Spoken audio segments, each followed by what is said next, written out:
I think the job of being a teacher is so rewarding in so many ways. The connection between you and the whole class, that's still unbeatable. When my pupils are successful, it feels incredible. I think the greatest thing for me is seeing the pupils that I teach love the subject as much as I do.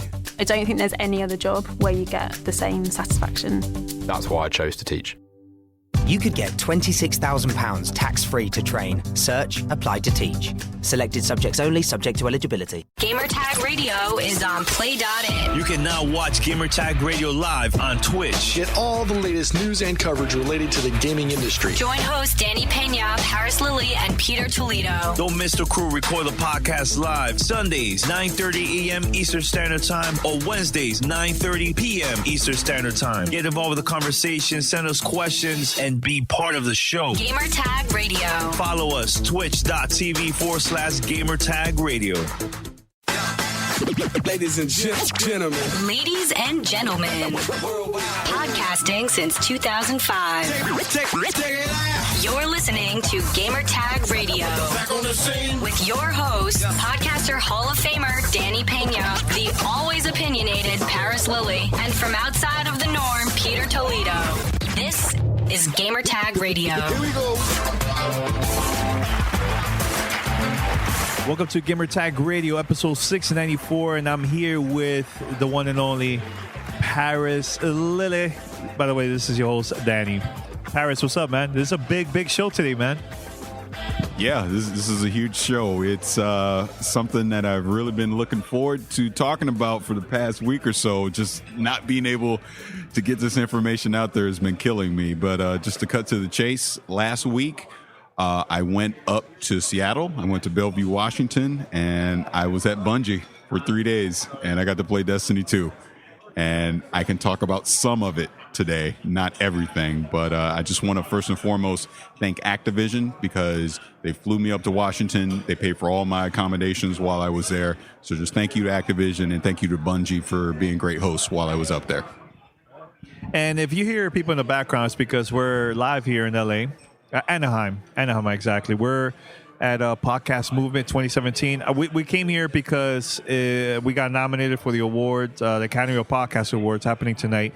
So we're here to just hang out and stuff, and then I have to fly back to Miami. But today, this episode is only going to be about Destiny 2, and I know there's certain things you can't talk about just yet. So where you want to start? Like, where you want to start off? Which one? Which part?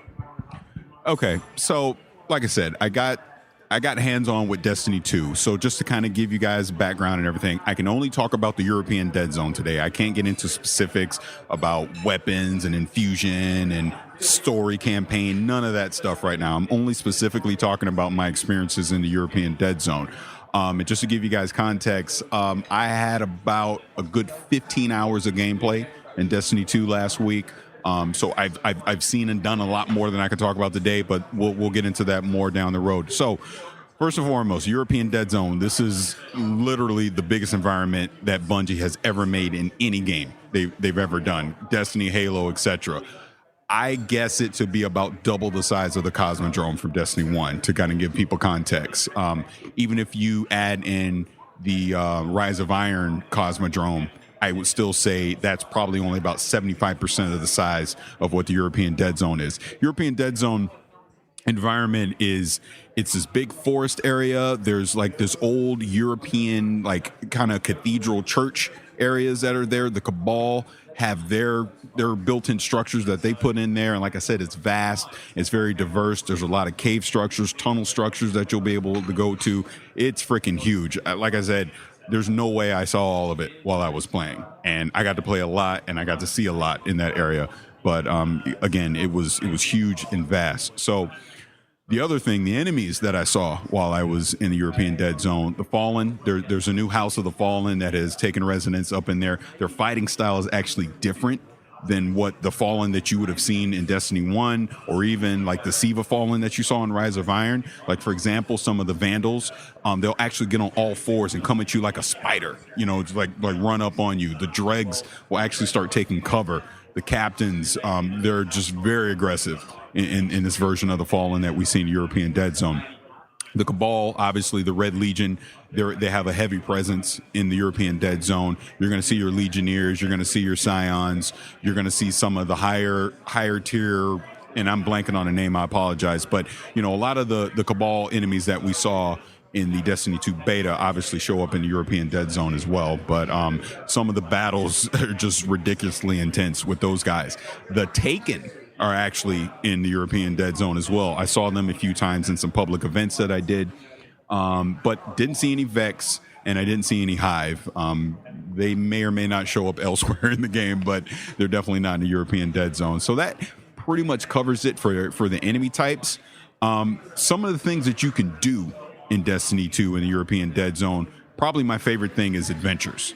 And I'm going to bring Danny into the conversation because he's just like sitting back like, wow, he's just going. But so what do you know about adventures from Destiny 2? I really don't know anything. All right. Well, then I'm going to explain adventures to you then. So adventures, what I originally thought was adventures was taking the place of patrols in Destiny 2. But actually, patrols will make an appearance. We can talk about patrols, later, but we can't talk about them right now. But adventures are these 10 to 15 minute stories that you can do in the open world. Like when you look at your destination map, you'll see an icon for it. You just simply travel over to it, select that adventure, and that'll kick off this story. And what it's doing is actually taking the place of the Grimoire cards from Destiny 1, where it's kind of giving you some additional story elements and lore within the Destiny universe as you do this story. Like I said, it'll take about 10, 15 minutes. It's fully voice acted when you're doing it. Like I said, there's some top-notch stuff in there. A lot of fun. Eventually, you'll do different objectives, and then you'll get to like a final boss or something like that. And once you complete it, story's over. You'll get some loot from it, and then you can move on to do whatever the next thing. But here's the cool thing about adventures: it happens real time in the open world. So I can select an adventure. Say a public event kicks off while I'm on my adventure. I can go do public event, do that whole thing, get my loot from it. Boom, I'm right back into the adventure. High value targets could come after me while I'm doing the adventure. You'll see these dregs on pikes going around the area. They might come in. I could see a lost sector while I'm doing it. I could go do that. Anything that's available in the open world, you can do while you're on that adventure, which makes it really cool because you're not stuck to just doing that. You don't have load screens or anything. Like you don't spawn into a restricted zone or anything like that. So that's adventures. Now, I'm going to get to public events in just a second, but I'm going to skip that and I'm going to go to Lost Sectors. Lost Sectors is another thing that you're going to see on your destination map where you can't select it. It's just like an icon, so you kind of have to go search for it. You'll see like the Lost Sector symbol like painted on a wall or on a rock or on a building or something, and that'll let you know there's an opening or cave entrance somewhere in that area. So you got to go search it out. Once you search it out, you can then go in that cave, and then usually you're like descending down into like a tunnel structure or a cave structure, and you're going to find enemies along the way, and then eventually you're going to get to a boss. So you're going to see a boss. He's going to have a key, and there's going to be a chest around there somewhere. You defeat the boss, you get the key, and then you take out the rest of the enemies, and you can open that chest down there, and it's going to have loot in it. There's no like story information or voice acting. It's just simple. Find the opening, go in there, fight some guys, defeat the boss, get the loot, get out. And there's lost sectors scattered all throughout the destination map while you're playing. So along with that, there's also this thing called regional treasure chests that are scattered around the map as well. And you'll see them on the destination map. Again, you got to search them out, find out where the chest is, and then when you can find it, again, there's going to be loot and things like that as well. So does this making sense to you? Yes, and I have a couple questions about. You said this map, this area is one of the biggest ones that Bungie, the biggest. Okay, so when you say the biggest, is this more of just the map, or is also including underground too, right? Yeah, when I say the biggest, I'm including underground because like there's a lot of underground tunnels and structures and things that you're going to be able to go to as well. Not just the overworld or the forest and like the cathedral area and all that, or like the Cabal base. There's more to it than just that. That's why I say it is huge. And there's absolutely no way I saw everything. Like as an example, early on in the game, you don't have your Sparrow. So you're kind of walking to try and get everywhere, and it's going to take you a while to get to places. One good thing, which you actually lead me into, is now that there's landing zones in the areas, in the destination map. So Destiny 1, you just load into one area and then you got to go to wherever you're going to go. Now, like European Dead Zone has 3 distinct areas that you can load into. So if I see a public event that's about to start, which let me sidetrack into that. Another cool thing about the public events is when you see them on the destination map, they have a timer on them. So you're like, oh, this public event's about to start in 2 minutes. All right, I'm gonna go to this landing zone so I can get to that public event in time. Or once I'm done with that, I don't have to go back to orbit. I can just go to the destination map. I can see, oh, this other activity. I want to go try and find this lost sector on the other side of the map. I can fast travel to that other landing zone and go there. One thing that they've done with the fire teams is if I'm the fire team leader and I decide to fast travel to another area in the European Dead Zone, I don't pull my fire team with me. They have to also decide to want to fast travel there. So we could literally be completely spread around the map as a fire team if we so choose. We're not forced to stay together. So that leads me into public events. So I've been holding off on this because this is one of the unique things that they've done in Destiny 2. So we all remember public events from the first one. You know, it's like this quick little thing you could do, you know, it's almost like a thing where they want to get everyone that's currently, you know, in the world together to go fight whatever. So that's similar to that. But what they've done now is, like I said, you have the added timers of knowing when a public event is going to kick off. And there's also a more complicated mechanic to the public events. They varied them now. So as an example, there's one with a big giant servitor. And when you come into the public event, you see the giant servitor, you fight him. He also has like 2 smaller servitors with him. They can put a shield around him and make him immune. So if you take these 2 smaller servitors out quick enough, you can enact a heroic public event. And when you enact a heroic public event, all hell breaks loose. Everybody's coming, Fallen, Cabal, just all kinds of stuff. I mean, and you're going to need everyone that's around in the area to come in and contribute because it's very hard. But the thing is, with a regular public event, yeah, you get some loot or whatever, that's cool. But the heroic public event, you have the potential to get Nightfall tier type of loot from that by completing it. So it's kind of a 2-tier thing. You have to understand the mechanic of the public event, solve it quick enough to then kick off the heroic public event, and then you need to defeat the heroic public event in enough time to get that higher tier loot. One of my favorite public events happened to be yeah, we got people walking around us. One of my favorite public events was one with the Cabal where they had like this drill that comes in from space, like a big ship comes in and it drops in from space. In some of my YouTube videos, you can actually see this gameplay, and they put up this big force field around it, and you only have so much time inside the force field to fight enemies. If not, all of a sudden it turns on and it starts to drain your health and you got to get out, come back in, that whole thing. And then like these big giant Cabal bosses come in there too, and you're fighting them. And I mean, dude, it is just absolute chaos when you're doing that. It's a lot of fun. So I know you mentioned that the one thing that you haven't really been talking about is when you were playing this and doing the public events where it was just you and somebody else, you had a big group, or was it everybody that got invited was part of that public event? Okay, and I'm gonna call this guy out just a second. So at the play event, we all had assigned seating. So they had 3 people together, assigned.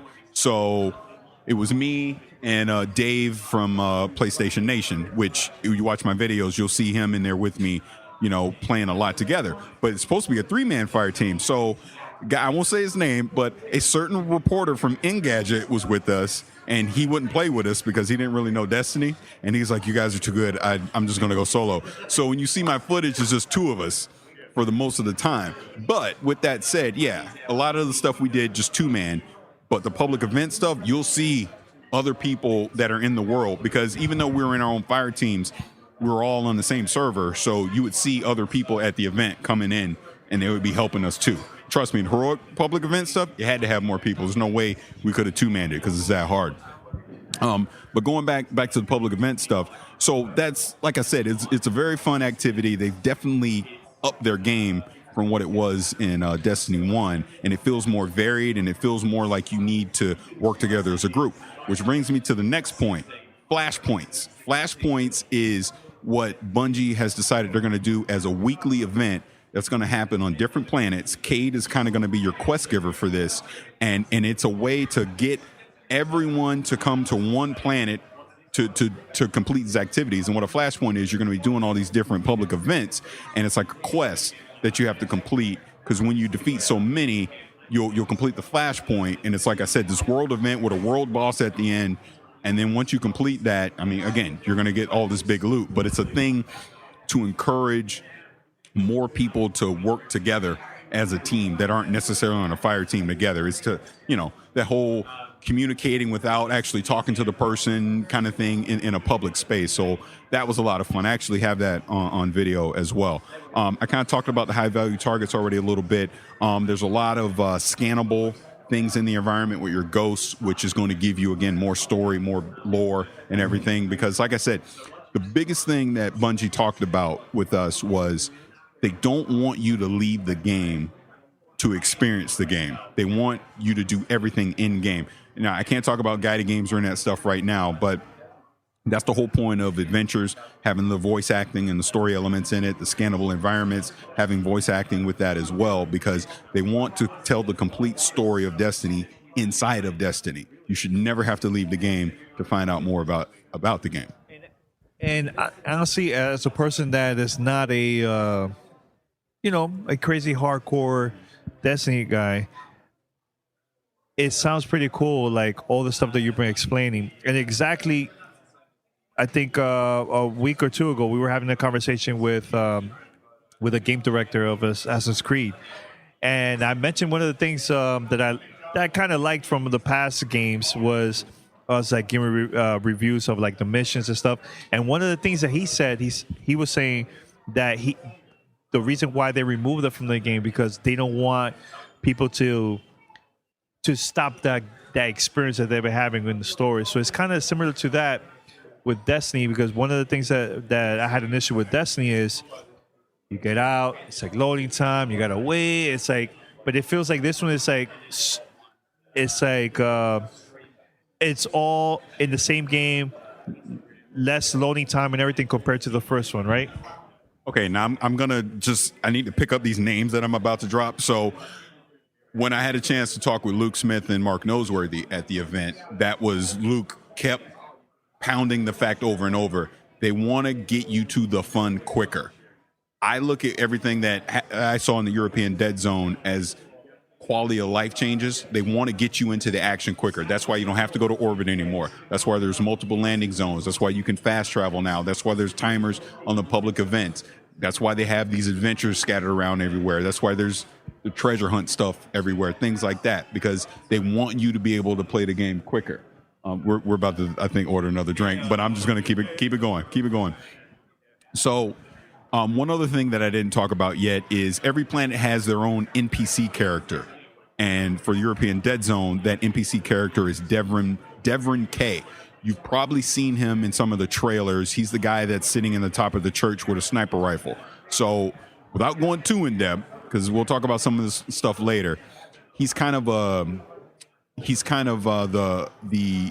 quote unquote faction person for that planet, because you'll get these tokens called EDZ tokens while you complete various activities in a European Dead Zone. You can take these tokens to him, redeem them with him, and basically build up experience point, rank up, and you're going to be able to get engrams and various gear from him. He sells some low-level common green gear as well, so early on in the game, he's a valuable resource to rank up and do things like that. So again, he's fully voice acted as well. You'll hear him a lot in the adventures and some of the quests and other things that you'll do in the European Dead Zone as well.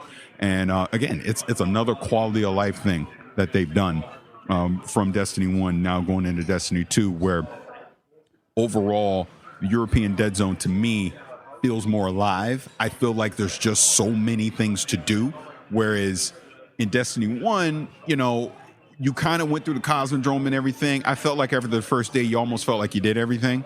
Whereas this one, there's no way in hell I did everything. Absolutely no way.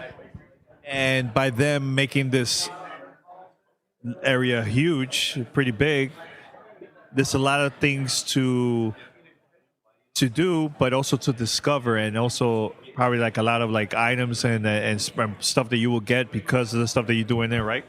And I'm sure I'm not breaking an NDA by saying this, so I'm gonna say it anyways. Well, I was having a casual conversation with Mark Noseworthy, and he even said, he goes, we got stuff in there that you don't even know about yet that's right in front of you, but you don't realize it. You know what I'm saying? He goes, there's definitely secrets and things in there that we don't know about yet. Again, I'm not going to get into in-depth with that kind of stuff right now because we'll talk about that closer to launch. But like I said, I could tell there's definitely more to a lot. Because you know how you would look at something, you go, there's got to be more to this. But I'm like, wait, I'm at this event. I only got so much time. I'm not going to waste time on that. I'm going to go do some other stuff because I was trying to get some capture footage and everything. So go ahead. Yeah. One of the things I wanted to ask is when you got to this area, what was the first thing that you wanted to do? Because you have the freedom to go anywhere, to do whatever you want. So what was your first thing that you wanted to do in the game? Well, I kind of had no choice on the first thing I wanted to do because as soon as I landed in there for the first time, public event dropped right in front of me. So it was all hell was breaking loose. So I was like, oh, pick up my gun and start shooting. But I think one of the first things we did after that was, I know we visited Devrim K to NPC. And then after that, we did a Lost Sector immediately because we saw one. So we're like, oh, let's go do the Lost Sector. So we did that. Then we went and did like an adventure and things like that. But, dude, I mean, overall, man, look, I know I'm biased. Because you guys know, you have heard me talking about this game for the past 3 years. Destiny Talk Radio. Deej has been on 10 million times. But this, for me, as a hardcore Destiny fan, felt very satisfying. I felt that this was the sequel that I wanted it to be. I felt like this got closer to what the original vision of Destiny is. And the waitress just does not want to serve us a drink. I don't know why. But this got closer to that original vision of Destiny for me. Trust me, there's so many more things that I want to tell you guys about that I can't talk about right now. But this was a lot of fun. Like I said, I should have 4 videos up on my YouTube channel where you can actually see an adventure in action. You'll be able to see a public event in action. Give me another one. You'll be able to see Lost Sectors in action. And then I have another video where like I'm kind of giving you my overall impressions now, where I'm giving my overall impressions along with gameplay and just a lot of different things in European Dead Zone going on. So, I have to be careful what I talk about because I don't want to get in trouble saying too many things, but talked about the environment. We talked about some of the enemies. We talked about the adventures. We talked about Devrim K. We talked about public events. We talked about Lost Sectors. I talked about the regional treasure chests, flashpoints. Like I said, high value targets. I'll go into depth on that a little bit more. Those are just kind of some higher yellow bar enemies that are just randomly going to be out there in the environment. And like I said, they're funny because they love to stick their nose into things that aren't their business. You can be doing a public event. All of a sudden, a high-value target wants to come in there, too. You can be doing an adventure. A high-value target wants to come in there, too. You know, just things like that. You know, we had a scenario where we were doing a public event that was hard as hell. Finished that. We saw another guy struggling with a freaking spider tank that had dropped, so we went and helped him. And then this yellow bar servitor decided, well, I'm going to come over and see what y'all doing. And we had to fight him, too.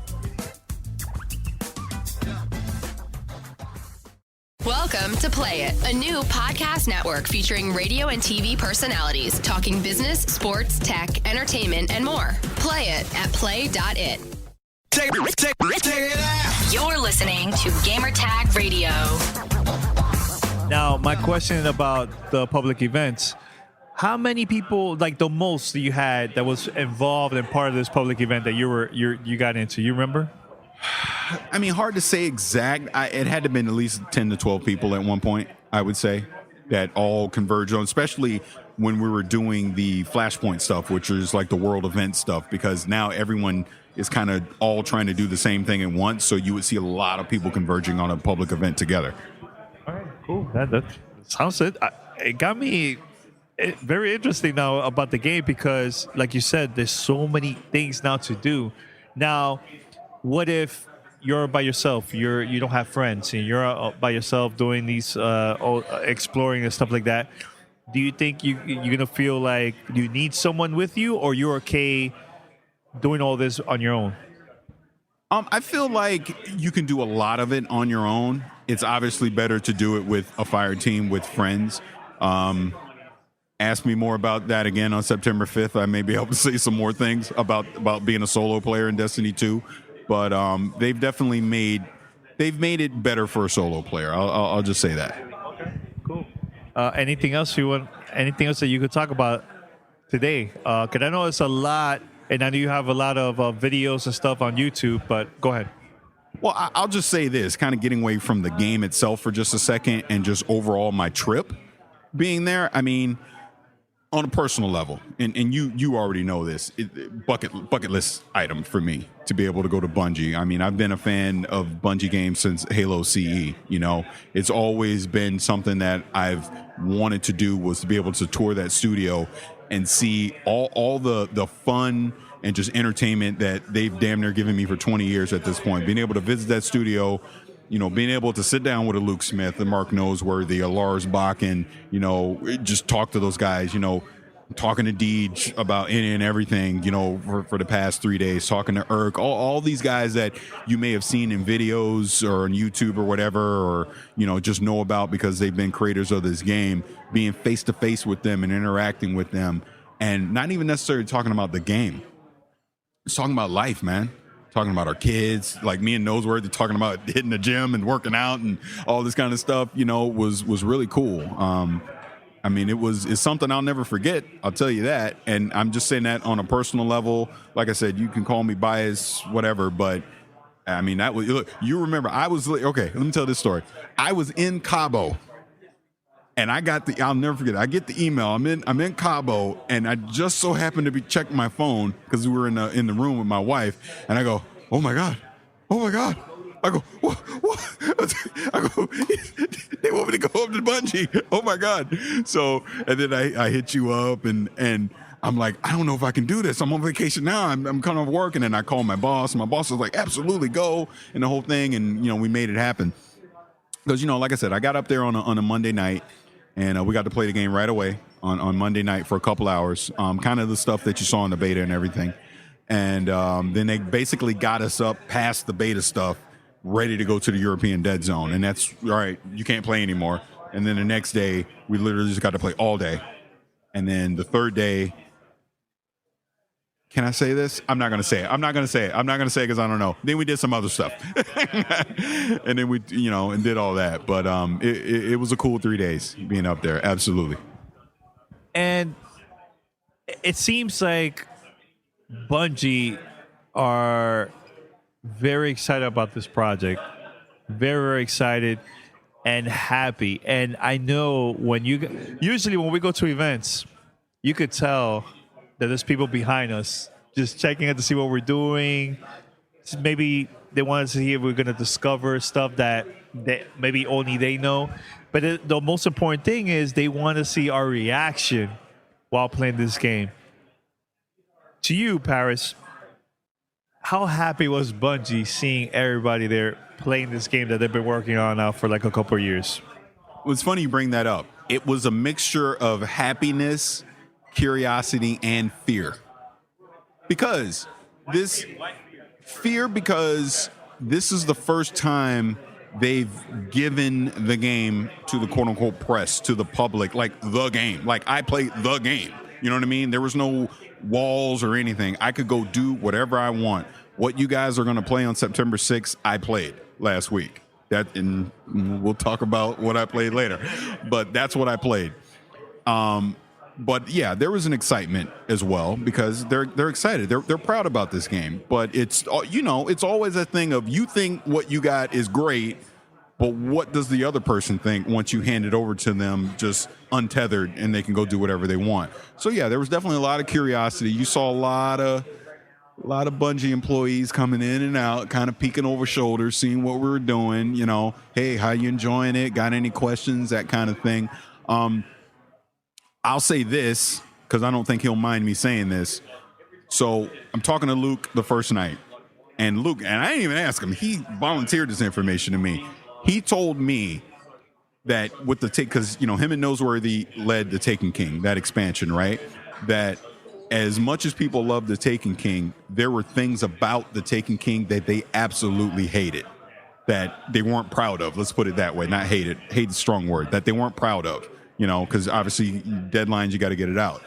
But he said with this one, he said Destiny 2 damn near broke him, but he plays that game every night, and he has a smile on his face every night that he plays. He goes, you wipe the characters out, you got to start from scratch, don't care, I want to go back and play.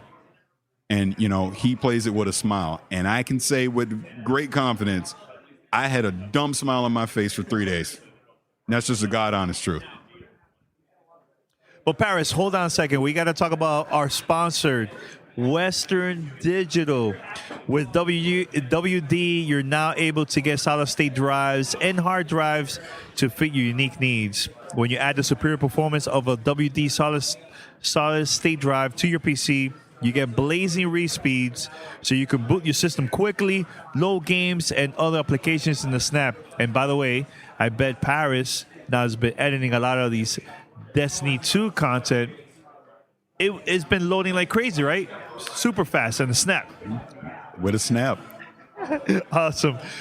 Combine a reliable WD hard drive, you get up to 6 terabytes of storage to keep your games library, direct feed videos, podcasts, and more all in a single place. And for a limited time, Parris, I think there's a special code for Gamertag Radio listeners, right? Yes, you can get 20% off using our code GTR. Or is it WD GTR? It's WD GTR. See, live read. I tried to wing it and I screwed it up. But that code, get 20% off using our code WD GTR. And trust me, this is totally worth it. Take advantage. Take advantage. And for more information, go to their official website. Go to WD.com/GTR. One more time, Western Digital. Sponsor this. This is a limited time offer for Gamertag Radio listeners. Use this coupon code WDGTR. And for more information, head over to WD.com/GTR. Now, for someone like me, that I'm not like you, Pete, that you guys, are really hardcore with this game, do you think it's going to bring me a smile too? Now, because, I played the first one and I stopped after a while. You think this one is also going to get me all happy and smiling the whole time or what? Here's what I have to say about that. And this is a God honest truth. If you played it on PlayStation with us, I could guarantee you'll have a smile on your face. Because part of what makes that game so great is us up in the party chat. And we, like me, Brian, Uriah, Khalid, Pete, all that, my son, we're all up in the party chat, and it's just a laugh. We're just laughing all evening. You need that crew on Xbox if you're going to play on Xbox, because I think part of the magic of Destiny is who you play with, not necessarily everything that you're doing. But I will say the content itself, there will be moments that are going to put a smile on your face because there's some epic moments in there as well. Look, I don't know nothing about the raid yet. They the word raid. Okay, let me tell this story. So again, just to give you guys context of the environment I was in, I was there it was 90 media people. When I say media, these aren't your influencers, your streamers or YouTubers. Look, Bife wasn't there, More Console wasn't there, Mesa Sean. Those kind of guys weren't there. Engadget was there, The Verge was there, Polygon was there, Kotaku was there. Like, these are the people, IGN, like, Destin from IGN, coolest dude ever. We had a great time together. We actually had competition going. I can't talk about what it was about, but we had a competition going. It was great because they would be yelling. His fire team be yelling and screaming, "Oh, I got blah blah blah," and I'd be like, "Oh yeah, well we got blah blah blah blah, blah too." It was good. But we were playing with like straight up journalists, so not everyone was a hardcore Destiny fan. Like I was telling you, of the 90 people that were there, and these are from all over the world journalists. Of the 90 people that were there, I'd say 20 were hardcore. So the reason I bring that up is, so at one point while we're having lunch, one of the journalists goes, "So are we going to do the raid later?" And everyone just started laughing because it's like, there's no way we're playing the raid. They're not even going to talk about the raid, which they didn't. But like I said, it was a great experience. We had a lot of fun. And that's kind of the thing I want people to understand while I was playing. Trust me, they had to take the controller out of my hand the last day. That's how much fun I was having. And I'd probably still be playing it right now if I could, you know? Like, I joke with my son now since I come home. I was like, he's like, Dad, you want to play Destiny? I was like, I don't want to play Destiny no more, son. I'm done with that game. I've moved on to the next one. I've experienced the sweet sauce of the next one. I don't want to play Destiny anymore. But yeah, it was a great time. And going back to your original question, yes, I think there'll be a smile on your face. You just got to get a crew to play with, I think, to make that happen. And they may or may not be doing some things in the game to kind of help you with that. But what do I know? Ask me again on September 5th. Awesome. So, Parris, you said that you're going to have more information later next month, right? September 5th in a couple weeks. I get the vibe that I think this game is going to be very successful. Like, you know, when the game came out and a lot of the media people got to review copies, there was not a lot of stuff open available for everybody to play because they wanted everybody to get the same experience. Now, my question to you is, what made the decision for them to, come to our studio? We want you to play everything. I don't want you to say what, but I'm just very curious why Bungie and Activision decided to do that, because I feel like the first game, maybe a lot of people didn't really understand the concept. And now that the first one already came out, a couple other expansion pack now, people do understand, but we want you to try this and plus more. I mean, that's actually a really good question, because what I think happened is they've had the lessons learned of the launch in 2014, and they've had 3 years of feedback now. That's the one thing about Destiny that's unique from 90% of other games. The game that you'll play on September 6th will not be the game that you're playing 3 years from now. It will change. It will evolve. And you look at the original Destiny to what it is right now, it has evolved. So I think as a company, as a studio, they've evolved, and they've realized if they want to get people back that may have picked the game up, like you, if they want to get you back, they need... It's just funny being an open area. People look at us. But if you want to get people back, you need to get the game into hands of people that understand Destiny, that can explain Destiny, and like I'm explaining it to you right now, and you're intrigued, which I think is their point. Because they know, I almost cursed. They freaking love the game. I freaking love the game, and I'm gonna talk about it, because I'm gonna talk about it from a point of knowing what I'm talking about, because I have experience. Like, they didn't have to explain nothing to me. I just picked up the controller and was gone. You know what I'm saying? They didn't have to sit down with me and go, okay, this is this and this is that. So this event, I think, was very smart for them to do, because you're getting it in the hands of the media, and they can talk about it in a positive and a negative way. You know what I mean? It's not going to be all unicorns and rainbows. There might be a few things I'll talk about later that I'm not necessarily happy with. But overall, this was a smart thing, because you're not going to do the raid. That's not happening.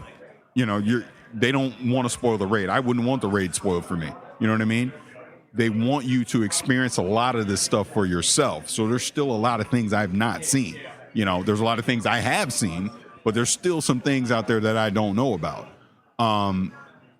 But yeah, giving it to the press early is the right thing. The way Destiny is made, you can't just say, hey, go home and play it early, or you're only going to be playing with about 10 or 15 people in the world. You know what I'm saying? So they kind of got to wait till the public gets it so that you get the full, true experience of it. But getting this taste of it that I got, I feel educated enough about Destiny 2 that I can talk about it with confidence and know what I'm talking about, which I think ultimately is the goal that they needed to do. Wow. I'm impressed. I'm impressed. And you can look, I wish we had a camera or we were streaming this on Twitch. Parris has been smiling since I pressed record and we started having this conversation.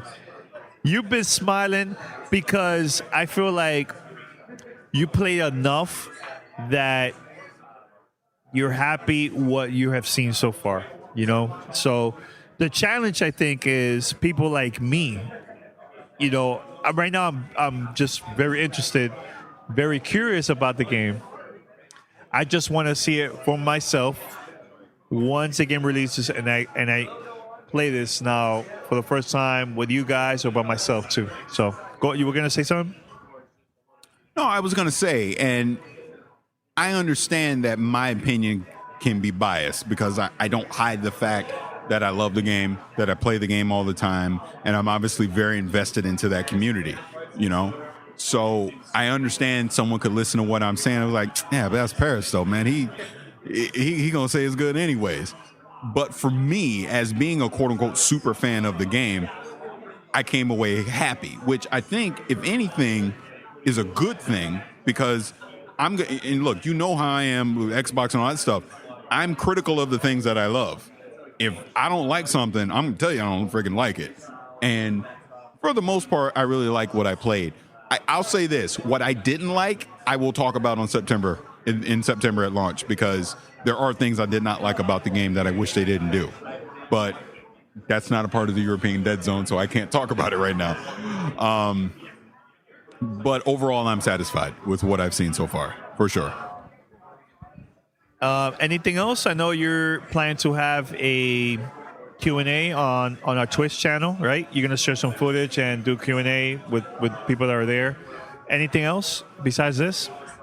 I'm going to be on Guardian Radio next week, which is a big Destiny podcast. Those guys asked me to come on, so I'm going to come on. I'll have the same conversation I'm having right now, where I'll be dancing around stuff that I can't talk about. But that'll be a lot of fun. Like you said, I'm thinking I want to do like a Q&A on Twitch. If you're listening to this right away when it comes out today, Thursday, August 24th, 7 p.m. tonight Pacific, I want to do on Twitch. I'm gonna do a live Q&A, just kind of have like one of the videos I got playing in the background, and just ask me questions about Destiny 2. I'll answer what I can. What I can't, I won't answer. I have a good question. Here's a good question. So you can't say what it is, but how much gameplay footage you have in total? At least that.